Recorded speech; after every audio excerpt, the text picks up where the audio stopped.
क्या आप लोग जानते हो कि 2022 के अंदर इंडिया में 7 मिलियन से भी ज़्यादा आईफोन्स बिके थे, जबकि 2008 के अंदर जब पहली बार आईफोन इंडिया के अंदर लॉन्च किया गया था उस साल सिर्फ 50,000 की बिक्री हुई थी। अकॉर्डिंग टू एप्पल पिछले 6 साल के अंदर उन्होंने 10 मिलियन से भी ज़्यादा यूज़र्स को ऐड किया है और इसी इंक्रीजिंग ट्रेंड को देखते हुए एप्पल ने डिसाइड किया है कि वो अब अपनी प्रेजेंस इंडिया के अंदर बढ़ाना चाहते हैं।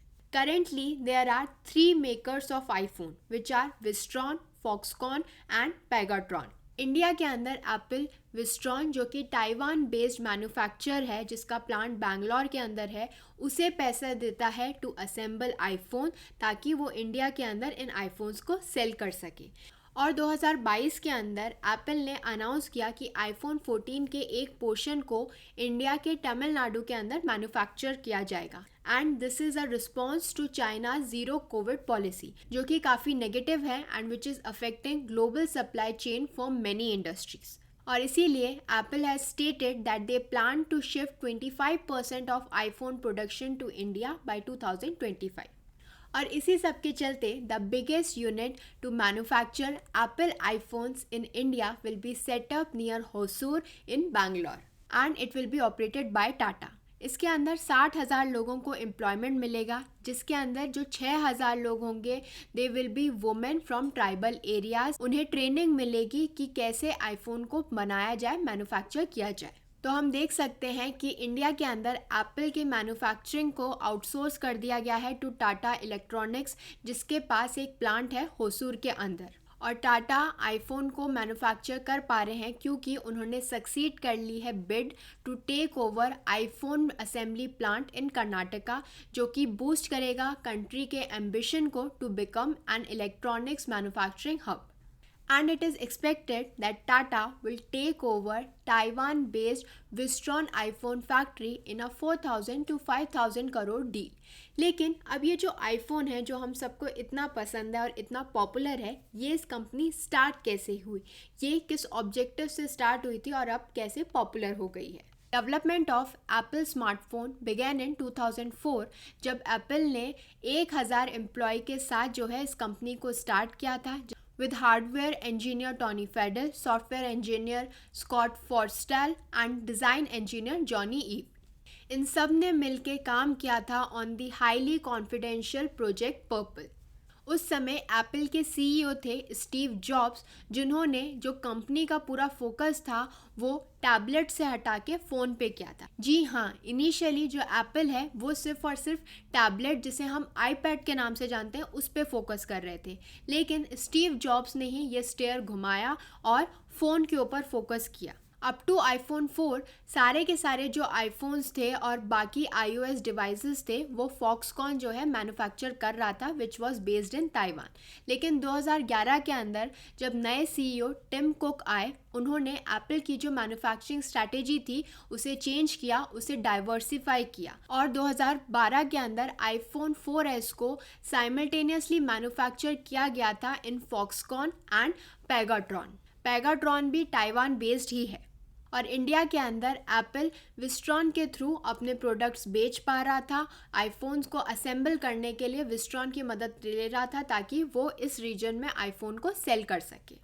सो देयर आर हाई चांसेस कि अब जो टाटा कंपनी है वो ही आईफोन को मैन्युफैक्चर करेगी इंडिया के अंदर इस टेक ओवर की वजह से। लेकिन अब हमें ये समझना है कि ये टेक ओवर क्या होता है, कितने तरीके का होता है और कौन सी रेगुलेटरी बॉडीज़ हैं जिनको ध्यान में रखना पड़ेगा बिफोर दिस टेक ओवर। तो सबसे पहले हम ये समझते हैं कि टेक ओवर होता क्या है।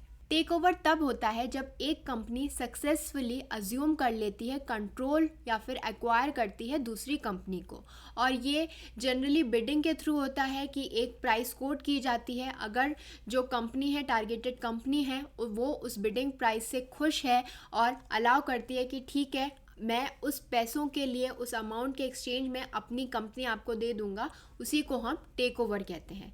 सो take over can be done by purchasing majority stake in the targeted firm.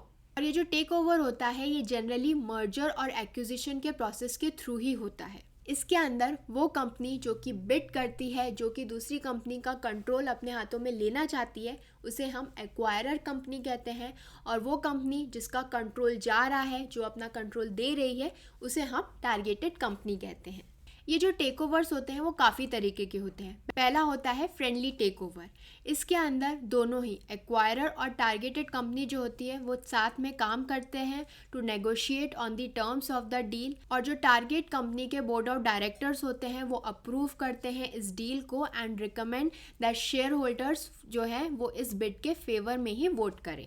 इसका बेस्ट एग्जाम्पल है जब ड्रग स्टोर चेन सीवीएस ने एक्वायर किया था एटना को in a friendly takeover for $69 billion in cash and stock. ये जो deal है इसे अनाउंस किया गया था 2017 के अंदर, which was approved by share holders of both the companies in March 2018। Second category का टेक ओवर होता है हॉस्टाइल टेक ओवर। इसके अंदर बोर्ड ऑफ डायरेक्टर्स मान रहे हैं नहीं मान रहे हैं इससे कुछ फर्क नहीं होता, ये ज़रूरी नहीं होता है। इसके अंदर क्या होता है, जो एक्वायर कंपनी होती है वो डायरेक्टली जाती है टारगेटेड शेयर होल्डर्स के पास, जो टारगेटेड कंपनी है उनके शेयर होल्डर्स के पास विद द बिड, और जो हॉस्टाइल बिडर्स होते हैं they issue a tender offer giving shareholders the opportunity to sell their stock to the acquirer at a substantial premium within a set time frame. So you can see कि इसके अंदर जो targeted company है वो नहीं चाहती है कि उसका टेक ओवर हो, वो अनविलिंग होती है इस तरीके की डील्स की, और इसीलिए वो रिजॉर्ट कर सकती है to certain tactics to avoid being swallowed up. So we can see कि इस तरीके के टेक ओवर्स के अंदर जो टारगेटेड कंपनी है वो अनविलिंग होती है, वो नहीं चाहती है कि उसका टेक ओवर हो। इसका बेस्ट एग्जाम्पल है एनडीटीवी का टेक ओवर जो अभी रिसेंटली किया है अडानी ग्रुप ने। एनडीटीवी नहीं चाहता था लेकिन फिर भी वो टेक ओवर हुआ।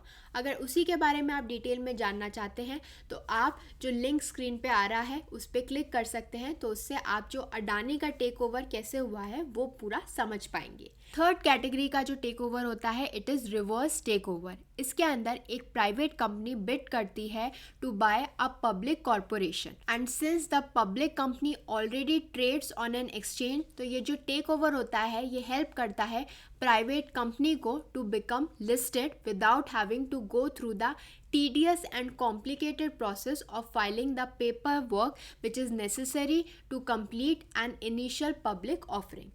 आईपीओ कैसे फाइल होता है, जैसे रिसेंटली अभी मामा अर्थ ने भी आईपीओ फाइल किया है, उसके बारे में भी अगर आप डिटेल में जानना चाहते हैं तो आपको स्क्रीन के ऊपर एक लिंक दिख रहा होगा, उस पर क्लिक करके आपको आईपीओ कैसे फाइल होता है, क्या पूरा प्रोसेस होता है, उसके बारे में आप समझ सकते हैं। अब हम चलते हैं हमारी नेक्स्ट कैटेगरी की तरफ विच इज़ बैक फ्लिप। अब बैक फ्लिप के अंदर क्या होता है, ऐसे जो टेक ओवर होते हैं वो बहुत ही कम पाए जाते हैं कॉर्पोरेट वर्ल्ड के अंदर। In this kind of bid जो एक्वायर होता है it looks to become a subsidiary of the targeted company.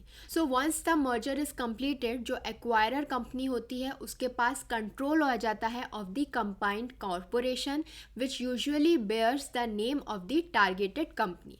और इस तरीके का टेक ओवर तब देखा जाता है जब जो एक्वायरर कंपनी होती है उसकी खुद की रिकॉग्निशन नहीं होती, खुद का नाम नहीं होता, इसलिए वो जो टारगेटेड कंपनी है उसके नाम से ही आगे बढ़ना चाहती है, सिर्फ कंट्रोल अपने हाथ में ले लेती है। अब हम बात करेंगे उन लॉज की जो इस तरीके के टेक ओवर्स को गवर्न करते हैं। सबसे पहला लॉ है SEBI regulation 2011, SEBI which is substantial acquisition of shares and takeovers regulation 2011, जिसे हम टेक ओवर कोड भी कहते हैं। Next is companies act 2013 and competition act. So ये सारे के सारे लॉज जो हैं वो टेक ओवर को गवर्न करते हैं। कई बार कुछ लोग कंफ्यूज हो जाते हैं between what is acquisition and take over. ये दोनों ही आपको काफ़ी सिमिलर लग रहे होंगे, क्योंकि एक्विजिशन में भी एक कंपनी दूसरी कंपनी को एक्वायर कर लेती है, पूरा कंट्रोल उसके पास आ जाता है, और टेक ओवर में भी ऐसा ही होता है। लेकिन फिर डिफरेंस क्या है? डिफरेंस है टेक ओवर या फिर जो बाय आउट होता है वो जनरली हॉस्टाइल होता है, और जो टारगेटेड कंपनी है वो उसे विलिंगली एक्सेप्ट नहीं करती। जबकि अगर हम एक्विजिशन की बात करें तो वो मोस्टली फ्रेंडली होता है। रिसेंटली जैसे टाटा ने बिस्लेरी को भी एक्वायर किया विच वॉज फ्रेंडली, क्योंकि बिस्लेरी के जो ओनर थे वो खुद अपनी कंपनी को टाटा को बेचना चाहते थे, वो चाहते थे कि टाटा उन्हें एक्वायर कर ले। इसके बारे में भी डिटेल में जानने के लिए आप मेरा पूरा वीडियो देख सकते हैं जिसका लिंक आपको स्क्रीन पे दिख रहा होगा। अब ये टेक ओवर जो होता है वो जनरली हॉस्टाइल होता है और एक्विजिशन फ्रेंडली होती है। तो अब इस हॉस्टाइल टेक ओवर के ड्रॉबैक्स क्या हैं? इससे क्या होता है, जब आप टारगेटेड कंपनी को एक्वायर करते हो तो उनका जो मैनेजमेंट होता है वो कई बार नई कंपनी जो जिसने टेक ओवर किया है उसको कोऑपरेट नहीं करता है। अब वो कोऑपरेट कैसे नहीं करेगा? जैसे जो ओल्ड मैनेजमेंट है वो गाइड ना करे नए ओनर्स को कि कैसे एडमिनिस्ट्रेशन चल रहा था अभी तक, कंपनी के क्या इंटरनल अफेयर्स हैं।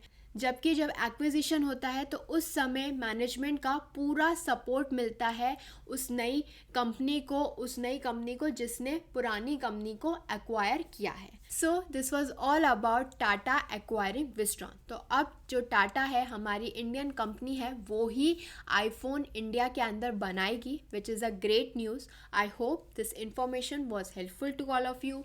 Please do like, share and subscribe to my channel. Thank you.